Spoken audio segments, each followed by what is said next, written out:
enregistre depuis quelques années des résultats satisfaisants, mais le combat ne sera pas gagné jusqu'à la disparition totale de la maladie. Et pour renforcer la lutte, le projet EveTube a mené des actions dans 40 villages de la région de Gbeke et qui ont fait reculer le nombre de cas de 38%. Les explications de Walter Amadou Ouattara.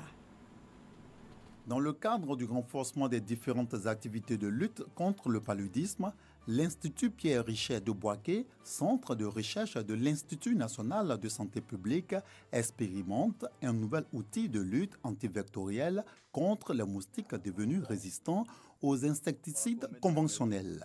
Il s'agit du projet EveTube, un cylindre traité d'insecticides et placé au bord des toits des maisons tuerait en masse les moustiques. Étant attiré par l'odeur de dormeur dans la maison et qui veut pénétrer dans la maison, se heurte à ce substrat traité et il succombe.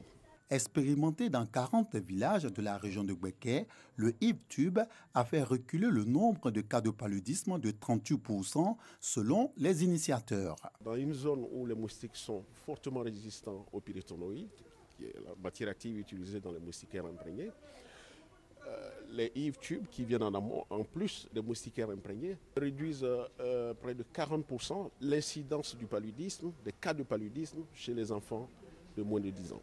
Les résultats sont extrêmement intéressants au vu de ce qui se passe et surtout avec l'adhésion des populations.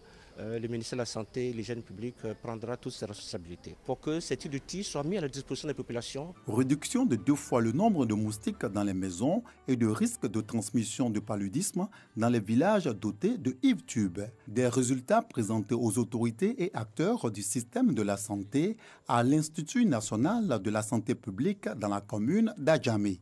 Malgré tout, le paludisme demeure un véritable problème de santé publique dans notre pays, avec une prévalence hospitalière de 33%, d'où l'intérêt, bien sûr, de continuer la lutte. En invitant tous à la mobilisation pour la lutte contre le paludisme, pour qu'on puisse avoir une Côte d'Ivoire sans paludisme en l'an 2030, en faisant ce slogan de l'OMS qui est « Zéro paludisme, commence par moi ». Le représentant de Eugène Aka-Aolé, ministre de la Santé et de l'Hygiène publique, traduit la reconnaissance de la tutelle et souligne les efforts du gouvernement et ses partenaires qui ont fait passer la Côte d'Ivoire du 6e gros pourvoyeur de paludisme en 2015 à la 15e place en 2017. Parlons d'environnement à présent.